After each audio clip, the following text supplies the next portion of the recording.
première rencontre avec Zaza Poroy.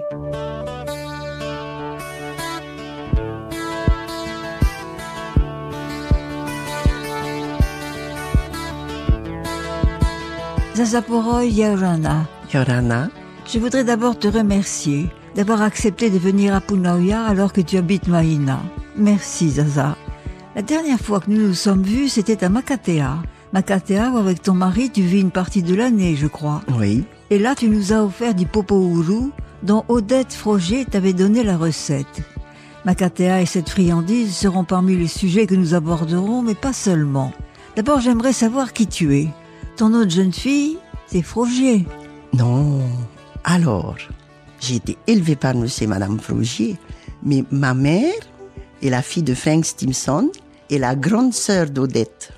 Quand j'ai perdu mon père, j'avais 8 ans et demi, puis elle est venue me chercher, j'habitais Veirao, elle est venue me chercher, et depuis j'ai habité chez elle jusqu'à ce que je me marie. Donc tu es sa fille adoptive. Ah mais carrément, sa nièce et sa fille adoptive. Mon père est de Veirao, monsieur Temahae, et a épousé ma mère, a eu 4 enfants avec ma mère. Donc, ma mère qui était la première femme de Tivigny-Lacotte, qui est la maman de Paulina, qui était madame Peña, des jumelles, madame Loman et madame Bizio, et un garçon, Samuel et Lacotte, qui vit actuellement à Bora. Ensuite, ils se sont séparés, et ma maman a connu mon père à Veirao, et ensuite a eu 4 enfants. Voilà, dont moi, la 3e. Tu es donc la fille adoptive, je le répète, d'Odette. Voilà. C'est pour ça qu'elle t'a donné la recette, on en parlera plus tard. Mais tu as vécu où alors? Alors, ma petite enfance, à Punavia. Mes parents étaient les métayers de monsieur Jonaise. De Bertrand Jonaise? De monsieur Bertrand Jonaise. Et donc un personnage, une personnalité. Oui, qui a d'ailleurs écrit l'introduction du livre de mon grand-père. Enfin, non pas de mon grand-père. Si, il a écrit aussi. Et puis il a traduit Tahiti aux temps anciens. Aux temps anciens, exact. Il a fait beaucoup pour la connaissance de la culture polynésienne. Tout à fait. Il était un peu froid, un peu réservé, le souvenir que j'en ai. Oui, beaucoup d'allure. Mais j'aimais bien aller discuter avec lui. Quand il avait une chaise longue, de temps en temps, il allait au soleil, et je lui posais, il me disait toujours que je lui posais un tas de questions, mais il y répondait, à chaque fois, hein. Et j'ai appris plein de petites choses avec lui, des choses sur la lune, le soleil, les astres, quoi, les points cardinaux, c'est lui qui m'a appris tout ça. Et donc, mes parents travaillaient pour monsieur Jonaise, et on avait une maison à notre disposition en face de leur propriété, au PK 17 à Punavia. Et donc, voilà, on a grandi là. Et j'allais à l'école 2+2 égale 4. Et on y allait à pied à l'époque. Et à pied, pourtant ça fait loin, ça fait 5 kilomètres. Et ça fait loin, 5 kilomètres tous les jours. Et on était contents d'aller à l'école. Parce qu'en route, on se joignait à notre petit groupe. Déjà, on était peut-être 4 ou 5 déjà, se joignaient à nous Nancy Rassel, les filles, comment ils s'appellent, Gitoto Tehurita, ou enfin, il y avait tout un groupe d'enfants qui se greffaient au groupe, quoi, et on arrivait à l'école, on passait par le pont, et quelquefois, même souvent, il y avait toujours des personnes qui nous ramassaient, dont monsieur Hudson, je me souviens bien de monsieur Hudson qui nous ramassait dans sa petite camionnette. Il avait une 2 chevaux, la 2 chevaux un peu familiale, on va dire, et il nous embarquait à l'arrière. Monsieur Hudson, des popas qui avaient des voitures, parce qu'en fait les gens n'avaient pas beaucoup, il n'y avait pas beaucoup de gens qui avaient des voitures. Des Américains, j'ai l'impression. Monsieur Hudson, il habitait juste en face, un peu après Fareoura. Tu vois là où il y a le Carlton, oui. Voilà, par là. Il habitait là, monsieur Hudson. Un gentil monsieur. Il nous ramassait souvent. Et quand il pleuvait, on allait quand même à l'école, hein. On avait nos feuilles de bananier. C'est vrai que vous aviez vraiment vos feuilles de bananier. Oui, ma maman roulait du linge, du linge pour qu'on puisse se changer au moins ne pas rester mouillé, quoi. Et alors cette école de 2+2, quelle allure elle avait? Parce qu'elle a changé. En fait, j'y suis allée en 1958. En fait, la rentrée, c'était toujours au mois de septembre.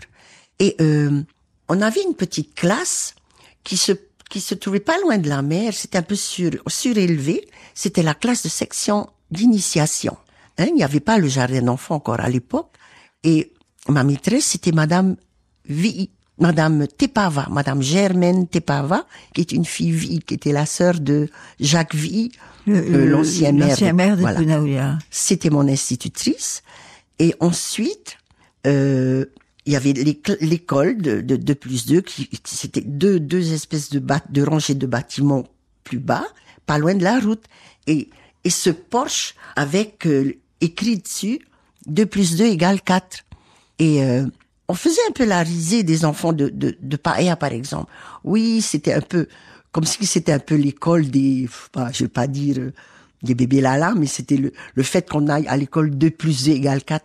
Mais maintenant que je connais l'histoire de l'école de plus 2, j'ai su que c'était un monsieur Souvi, qui était imprimeur, je crois, à l'époque, et qui est passé imprimeur du gouvernement, qui a travaillé pendant 25 ans, et qui avait acheté ce terrain cette terre, je crois, s'appelle Atioué, si je ne me trompe, et qui va donner une partie de sa propriété au gouvernement pour qu'on y construise forcément une école, hein, et qu'elle s'appelle 2 plus 2 égale 4 pour qu'au moins on retienne cette... Oui. Et il n'a pas voulu, à l'époque, un journal local voulait faire une pierre, quoi, avec son histoire. Il voulait pas qu'on un monument à son oui, nom. en son honneur. C'est une générosité. Oui. Et c'était un homme, il paraît, d'une exceptionnelle bonté. Et très droit, quoi. Ben voilà. Donc, nous allions à l'école de plus 2 égale 4. Donc, mon institutrice de section d'initiation, c'était donc Madame Germaine. Ensuite, je suis passée à classe préparatoire. C'était alors Rose Jonc, toute jeune mariée. Oui. Et donc, la classe de CP, quoi. Avec elle, j'ai toujours sa photo. Elle est toute belle, je lui ai montré, hein, sa photo. La photo de classe. Et dans cette photo, dans ma classe, il y avait aussi Douglas Pearson, le fils de l'aviateur. Du pilote. Voilà, du pilote. Et nous, on trouvait qu'il connaissait plein de choses. Il disait, moi je sais comment on fait les bébés. Ah bon? Et je me rappelle de ça. Il disait, c'est quand un monsieur il embrasse la femme sur la bouche, ils vont avoir un bébé. Alors nous, quand on allait au cinéma et qu'on voyait Catherine Hepburn se faire embrasser par, je sais pas quel acteur de l'époque, moi dans ma tête je me disais, mon Dieu, elle va être enceinte, mon Dieu, elle va avoir des bébés. Et puis c'était complètement fou, quoi. Oui, il y avait Douglas Pearson, un fils potier, un fils grande famille de Punaouia, Tessier, Nordhoff, Thalé, Charles Nordhoff, Victor, enfin, voilà, je me souviens de tous parce qu'en fait j'avais la photo de classe, oui. Donc je pouvais à chaque fois me remémorer de leur nom, quoi.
Et tu étais une bonne élève? Ça va, je me débrouillais bien. Je crois que j'avais déjà un peu de caractère.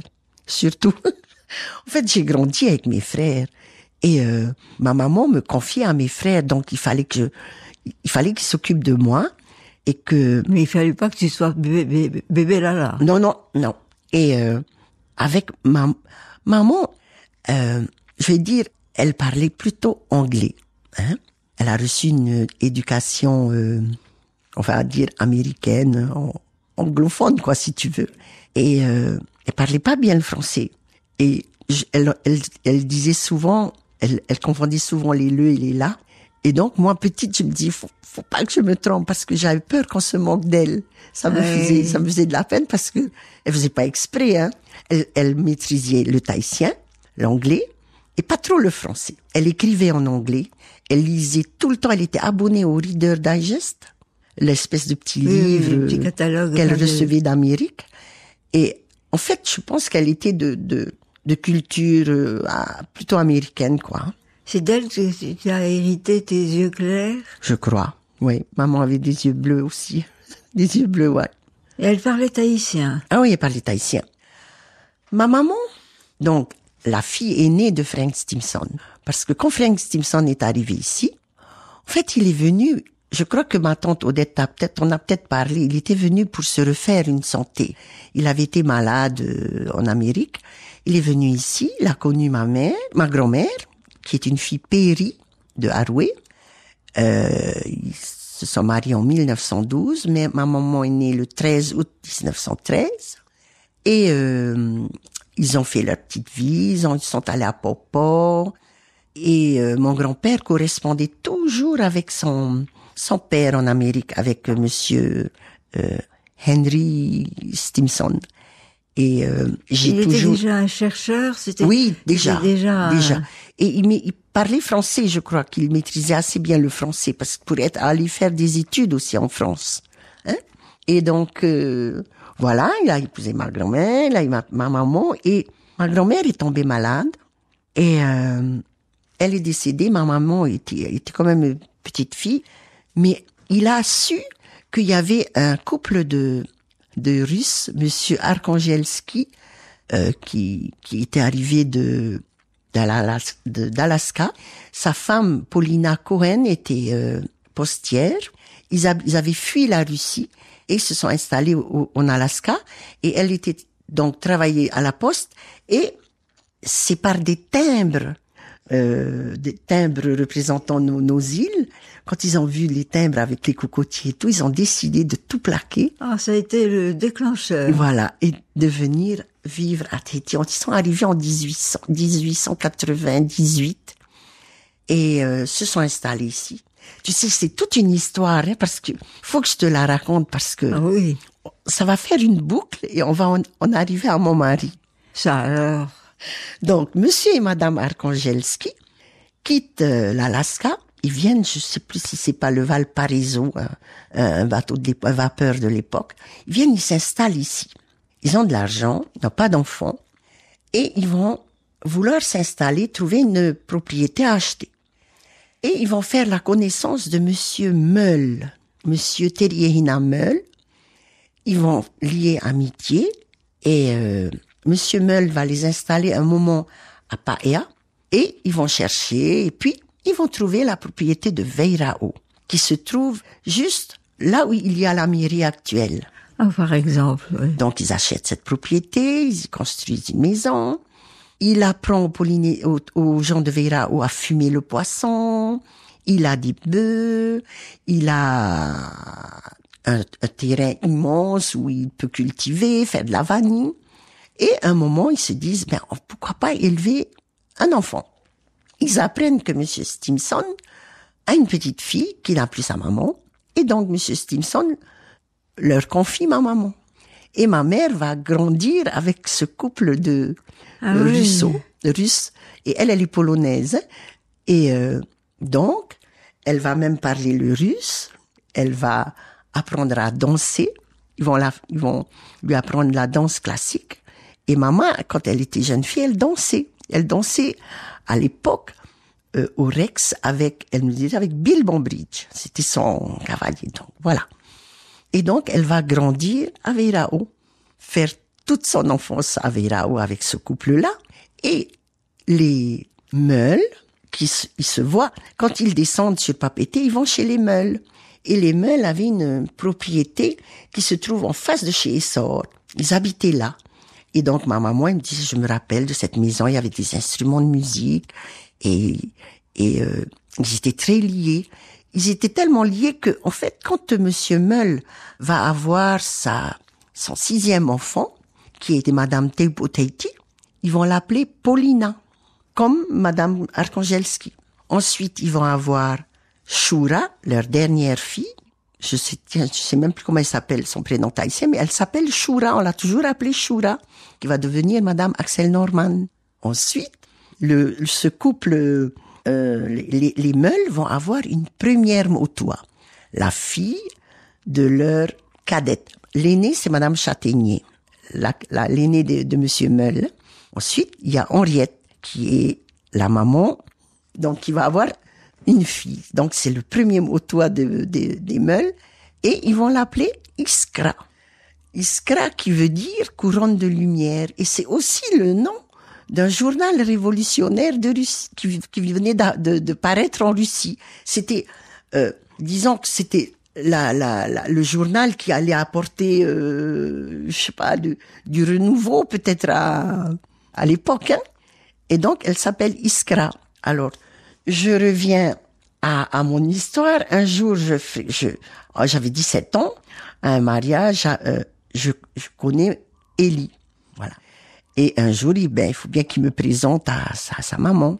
Et on va chez eux, à Titioro, et puis elle me dit, bonjour, tu es une fille qui...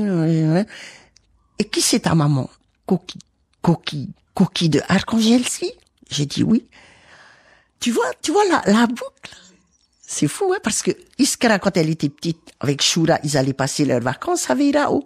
Donc, le monde est petit, vous êtes fou, hein, retrouvés. Et puis je me suis dit, oula, si elle connaît ma maman ou si elle connaît mon histoire, tant mieux pour moi, ça me fait des points, quoi.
Alors revenons à 2 plus 2 égale 4. 2 plus 2. Est-ce qu'il y avait une cantine? Non, il n'y avait pas de cantine. Alors, en revenant à 2 plus 2, à midi, eh bien, on allait chez Monsieur Potier, qui avait son petit magasin pas loin de l'école. En fait, en face de l'école, il y avait un grand terrain à Poitreau, quoi. Il y avait des poitrons, il y avait des goyaviers et des manguiers. Alors, tu comprends que tous les gosses, n'ayant pas de cantine, on avait déjà, comme on dit en tahitien, on avait déjà repéré les manguiers, les mangues mûres, les goyaves mûres. On allait même hérer des chevrettes. Parce qu'il y avait un petit ruisseau qui passait près de l'école. Et on allait hérer les chevrettes. On allait sur la plage, on allait, pas vraiment sur le récif, hein. Et, donc, on allait chez Potier, nos parents, quand ils pouvaient nous donner 5 francs, on y achetait un morceau de pain pâté, c'était ou pain pâté ou pain beurre. En fait, je sais pas si tu te souviens des pains d'autrefois. C'était pas aussi long que les baguettes, hein.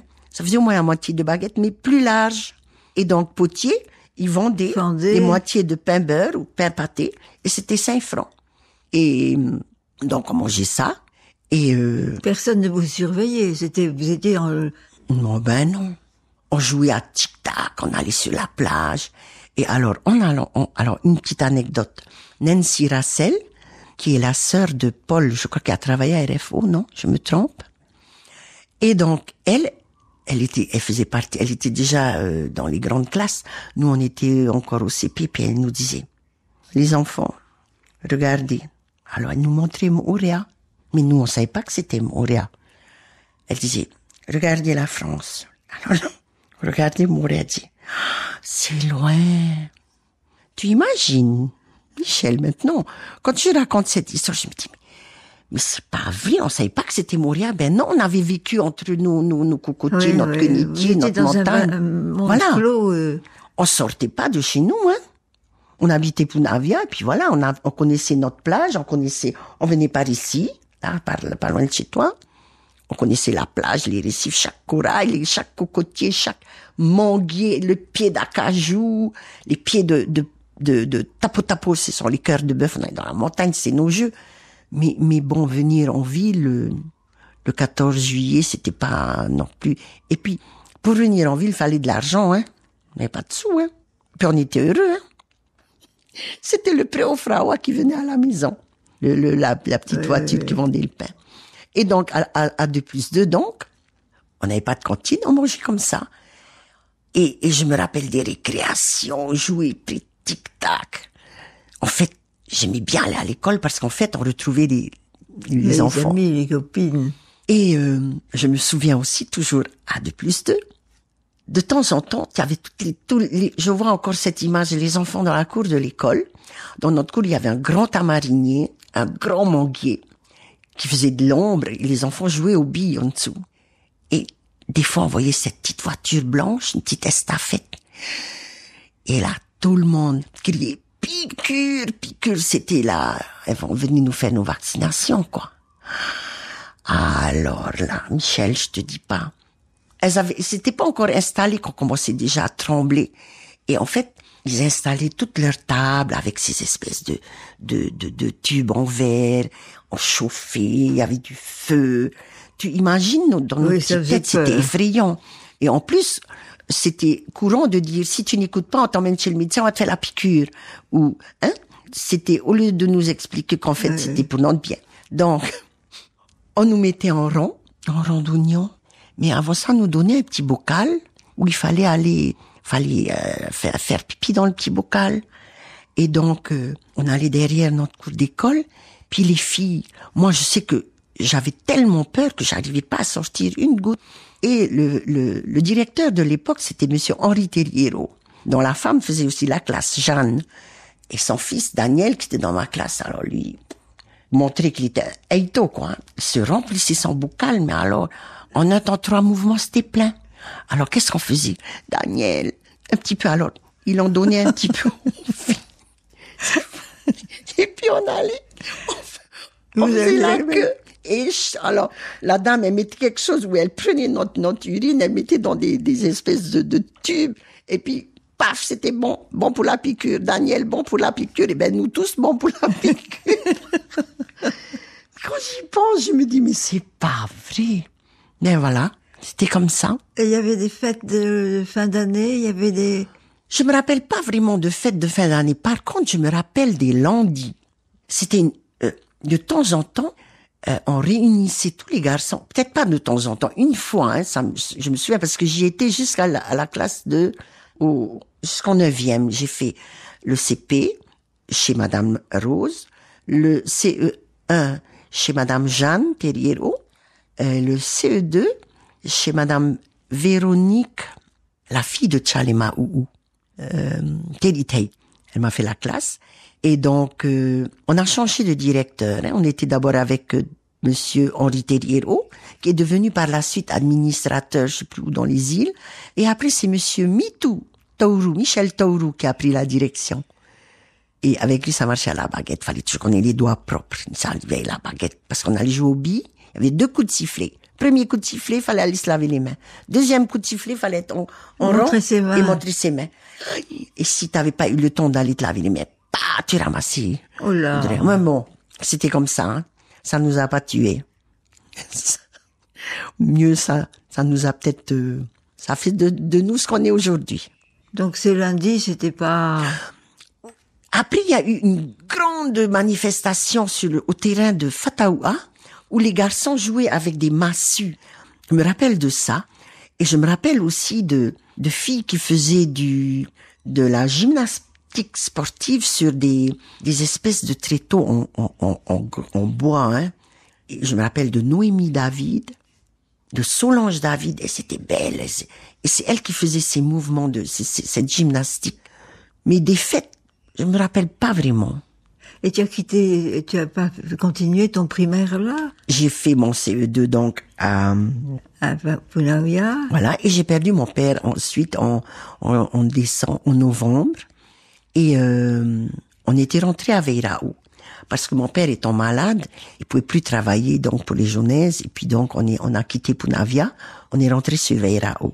J'ai perdu mon père entre-temps, donc j'étais en CM1.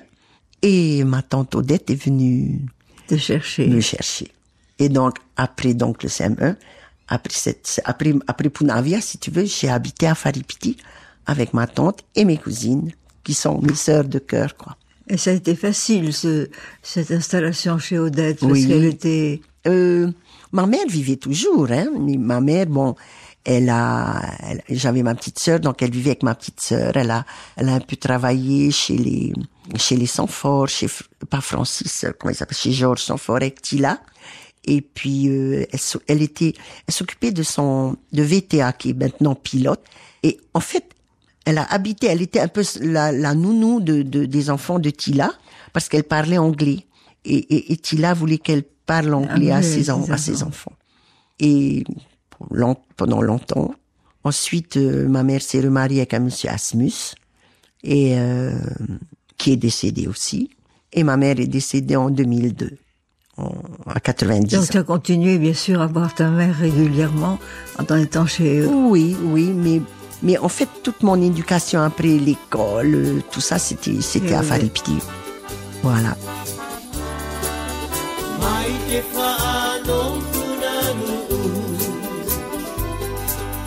Waitahanoa orofena Imuanoa mai Te tamanu Mahora nahi no punaru Duria tuite pae moana Ni anoa mai iata Ruperupelia moorea Wenua moino eimeo Ite otu e hoia Te hiti ana vai Te otu e unaru Te wahi nora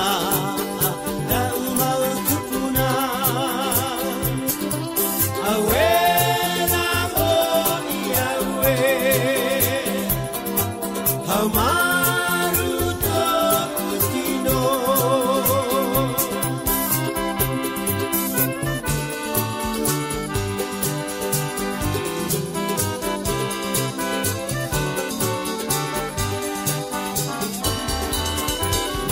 te whanoko na ruu. Wai te hanoa o no whena. I mua noa mai te tamanu. Mahora rahi no punaru. Zaza Poroy, est-ce qu'Odette Froger était quelqu'un de difficile à vivre au quotidien? Elle était d'une activité, d'une énergie débordante. Tu sais, à la maison, quand j'y pense, c'était une maison où il y avait toujours du monde à la maison. Elle aimait bien de temps en temps réunir la famille. Quand par exemple Papa Pouhia venait de Nouvelle-Zélande, elle réunissait la famille à la maison. Il y avait on dansait, il y avait de l'accordéon, elle faisait des jeux et c'était toujours la fête. Bon, je trouve que cette maison, c'était plein de joie. Notre maison de Faripiti, tu l'as connue, hein? Oui. Et elle avait des élèves qui habitaient, par exemple, Papara, qui préparaient le certificat d'études. Et comme c'était difficile pour elle de prendre le truck pour venir à l'école, eh ben, on les hébergeait à la maison. Il y avait toujours du monde à la maison. Je me rappelle de Denise, de Albertine, de Victorine, c'est des filles qui ont habité à la maison. En plus, le soir, elle donnait des cours à des personnes qui travaillaient dans l'administration, qui avaient besoin de passer des concours. Eh ben, elle donnait des cours aussi, à la maison le soir. Elle a donné des cours à l'école chinoise, elle a donné des cours... Aussi. Avec un esprit un peu nouveau pour l'époque, puisqu'elle portait des shorts. Je me souviens de son histoire, les shorts qui avaient choqué les bonnes sœurs. Et la fleur à l'oreille. Et la fleur à l'oreille. Toi, tu n'avais pas la fleur à l'oreille? Tu sais, je trouve qu'elle avait une super philosophie de la vie, parce que en fait, elle était vraie, quoi. Non? Elle était comme il fallait, moi, je trouve. Et tu parlais tahitien? Tu as tout de suite parlé tahitien? Je parlais tahitien quand j'étais petite. Mais je me rappelle que quand je suis arrivée à Faripiti, Anne-Marie, elle était toujours obligée de me corriger parce que je disais, je vais à tel endroit. Enfin, je parlais assez, disons que je faisais un peu je parlais mélange, quoi. Je parlais tahitien français. Et puis après, on est arrivé chez les sœurs où c'était beaucoup plus rigoureux. J'étais quand même un peu choquée quand je suis arrivée à l'école Sainte-Thérèse, il n'y avait pas de garçons. Je cherche où sont les garçons. En fait, non, mais ici, les garçons sont de l'autre côté, ils sont à Saint-Paul. Nous, c'est les filles. Ah bon? Ben voilà. Oui, parce que ça avait été mixte, juste là. C'est vrai, c'était pas... Mais je me suis vite faite à la famille parce que d'abord, c'était ma tante, mais surtout... Il y avait Vaya, on a le même âge, on a juste un mois de différence. Et puis, je crois mais je suis sûre que j'étais bien, parce que j'étais bien acceptée. J'étais aimée, bien acceptée. Voilà. Il n'y avait pas de différence entre... Non. Et puis, tu sais, elle aimait bien me dire, allez, on va aller à tel endroit. Elle aimait bien m'amener dans les bureaux administratifs quand elle avait des choses à faire. Elle me traînait toujours avec elle. Elle aimait bien dire, toi, tu es une vraie Stimson. Nous deux, on est des vrais Stimson. Alors, voilà. Je me rappelle de ça. Elle me disait toujours ça. Parce qu'elle avait une admiration immense pour son père. Ouais. Et ma mère, alors ma maman, elle était un peu fâchée après son père. Bon, ces histoires. En fait, là où on habitait à Punavia, au PK17, c'est pas loin de chez mon grand-père. Mon grand-père, il était juste à quelques centaines de mètres. Il habitait, il y a toujours la rue, le Haroa Stimson, là, chez les Bennett, en face. C'est sa dernière fille qui habite là, Julia, la petite sœur de ma maman. Et tu vois, j'ai toujours senti chez ma maman beaucoup elle adorait elle adorait Francis et Odette, c'était ses petits frères, et puis, après, mon grand-père a eu 3 autres enfants d'une Paumotu. Donc, il y a eu François, qui a travaillé longtemps à la Chambre d'agriculture, Elvira, qui était Madame Polner, et Julia, qui a travaillé à la Poste. Voilà. Ma maman avait peut-être quelques petites rancunes envers son père, je sais pas pourquoi, hein, je cherche pas à savoir. C'est compliqué. Et c'est compliqué. Oui, c'est compliqué. C'est compliqué.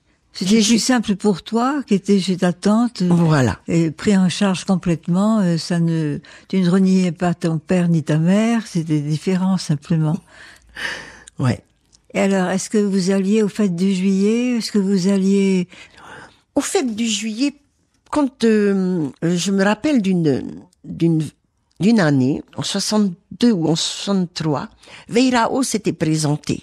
Après plusieurs années de léthargie, on va dire, ils se sont présentés. Et mon frère dansait dans le groupe. Et donc, on est allé le voir danser. Et je me souviens aussi du groupe de Makatea qui se présentait aussi. Oui, avec succès. C'était toujours à la place, à Tarahui. Hein, tu te souviens de ces bancs jaunes, peints en jaune, ces chaises en bois. Et puis, tu avais d'autres chaises qui se pliaient, là.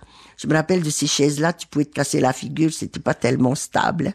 Et puis, en fait, on allait quand même aux fêtes du juillet. Et mon père, à l'époque où j'habitais Punavia, on y allait une fois. On avait 20 francs. 20 francs chacun. Mes 2 frères, 20 francs et moi, 20 francs. Et avec ça, il fallait se faire plaisir le plus possible, alors. Quand tu t'étais acheté un petit moulin, c'est 5 francs. T'avais fait un tour de manège, 5 francs. Un cornet d'escrime, 5 francs. Ben, l'autre 5 francs, c'était pour payer le tarot préau, le trajet du truck. Puis ben voilà. Ben, on était heureux. Oui, on n'avait pas besoin de plus. Non. On avait... Et puis si on avait vu le défilé, les soldats, les associations qui passaient, ben on était contents. C'était juste peut-être le fait d'aller en ville, Ça changeait de l'ordinaire, c'était un événement exceptionnel. Voilà. Puis vous aviez peut-être une jolie robe pour l'occasion. Oui. En fait, Madame Jonaise, quand je revenais de l'école et que j'avais un bon carnet, je me souviens que je travaillais assez bien. Et quand j'avais un bon carnet, avant de le ramener à mon papa, j'allais chez Madame Jonaise. Et Madame Jonaise, elle me disait, demain, on va aller en ville et elle allait m'offrir un petit cadeau. Et donc, on allait dans sa grande voiture, elle avait une voiture américaine. Et on allait chez Caroline. Et là, je pouvais me choisir une petite robe. Et je me rappelle, une fois, j'avais acheté une robe avec un jupon. Qu'est-ce que j'étais fière de ma robe, Mima, alors. Qu'est-ce que je me grattais avec ce jupon en dessous. Mais comme ça faisait. Ça gonflait un peu, ça donnait de l'ampleur. Comment on dit ça, je supportais de me gratter, c'était juste pour crâner. Mais bon, voilà. Donc, souvent, elle m'offrait des petites robes.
Et comment étais-tu coiffée? Tu avais des cheveux longs?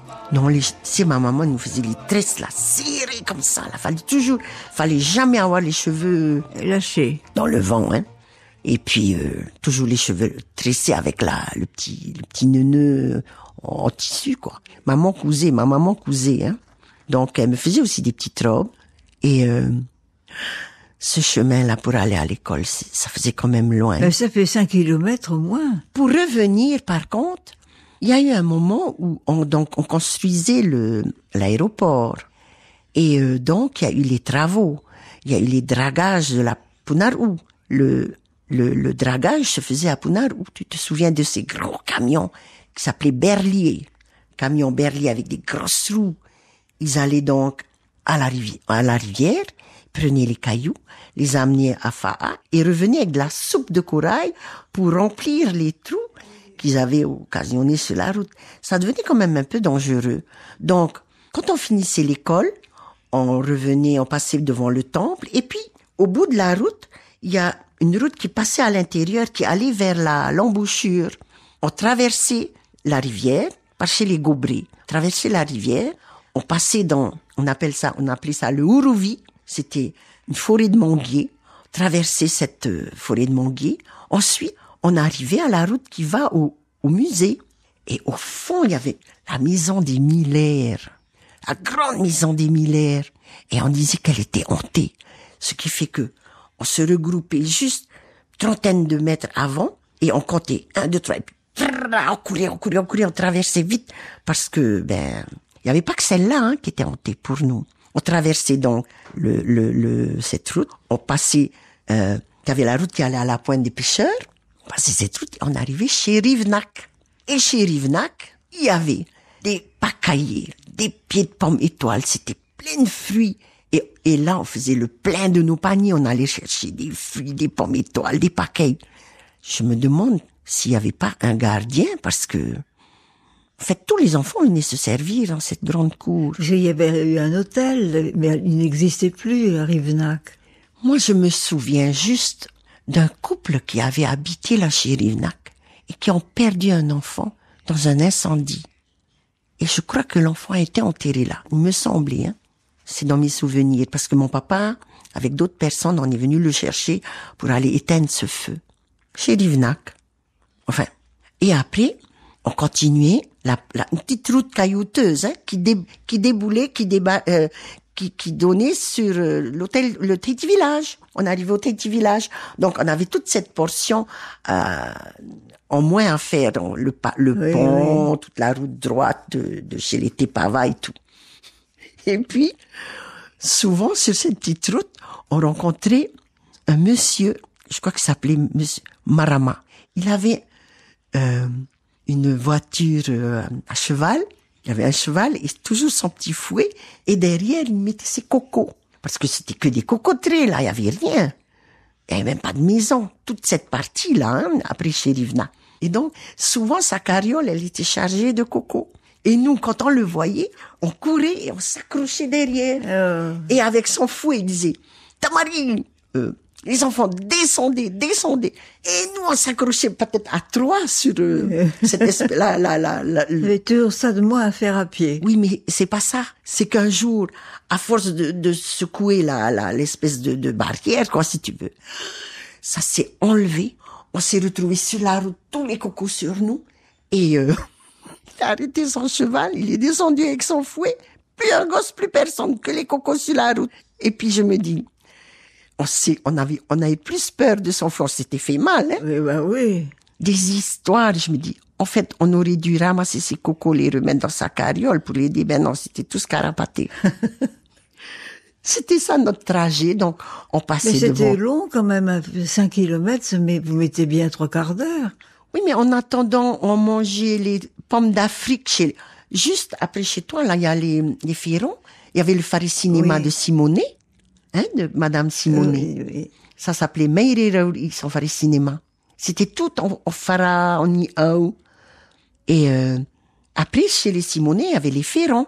Et chez les Ferrons, au bord de la route, il y avait un pied de pommes d'Afrique. Et ben ça aussi, c'était à nous, les pommes d'Afrique. Non, mais n'importe quoi. Et donc, on avait les pommes d'Afrique, les paquets et les pommes étoiles à Rivnac, les pommes d'Afrique chez Ferrand. Chez les Ferrand. Et un peu plus loin, à Maruapo, il y avait aussi la propriété des Ferrand aussi là. Il y avait des Ferrand aussi qui habitaient là. Là où il y a la petite chapelle Maria Goretti. Et dans cette grande cour, il y avait une grande piscine en bord de mer. Elle avait une forme de croix. Je sais pas pourquoi. Et tu vois, par les côtés, si tu veux, les petites parties, quoi, de la croix, il y avait les escaliers. Et en fait, elle était rarement remplie, mais quand il y avait beaucoup plu, elle était pleine d'eau verte, et on allait se baigner dans cette piscine. Et on allait toujours en cachette, on venait par Tatay, puisqu'on n'habitait pas loin. Et quand on revenait de l'école, dans la cour, il y avait des tamarins, des manguiers, il y avait des caramboliers, il y avait des manguiers. Je sais qu'à un moment, on allait chaparder les fruits. Et un jour, un nommé Philippi, un copain à mon frère, nous avait dit, vous savez, dans la maison, il y avait une maison verte toujours fermée. Eh bien, il avait vu un monsieur qui n'avait pas des pieds comme à nous, mais qui avait des pieds, on dit, avec poitrons, hein, des pattes, quoi, je sais pas où il avait trouvé ça. En tout cas, nous, on y a cru. Eh ben, je peux te dire que, passer devant les tamarins chines, ils étaient mûrs, hein, on n'allait pas les chercher. On passait droit notre chemin. Passer Maruapo. Alors, Maruapo, encore autre chose. C'était une rivière un peu hantée. On avait vu des choses dans la Palo Auta. Ah, non, là, on s'arrêtait pas, hein. On était terrorisés, hein, par ces histoires, hein. En fait, on nous racontait des histoires pour ne pas seulement qu'on aille encore chaparder. Des histoires de dames blanches, de dames blanches, de chiens, qui traversaient la route et qui empêchaient les voitures de passer. Voilà. Après, on passait devant chez mon grand-père. Mon grand-père, il avait un palmier qui donnait des petits fruits noirs, qui étaient excellents. On n'y allait pas vraiment, on avait peu peur, notre grand-père, hein, parce qu'un jour, mes frères étaient allés piquer ses fruits et il leur a tiré dessus. Mais bon, il avait sûrement envie d'avoir la paix. Mais je me rappelle aussi un peu de lui. Je me rappelle de lui, son chapeau, son tricot de corps. Je savais juste que c'était mon grand-père, mais il était un peu inaccessible, hein, parce que, en fait, déjà, ma tante, Julia, elle disait qu'il était toujours occupé. Je me rappelle de cette machine, tac, tac, tac, tac, tout le temps en train toujours à travailler, quoi, à écrire, sûrement. C'est des petits, c'est très lointain, mais bon, je me rappelle quand même de lui. Je comprenais pas pourquoi ma maman, elle entretenait pas une relation avec son papa, quoi. Enfin, ça, c'est des vieilles histoires. C'est son problème. Voilà. Zaza Poroy, je suis sous le charme de tes souvenirs d'enfance dont tu as gardé une si vivante mémoire.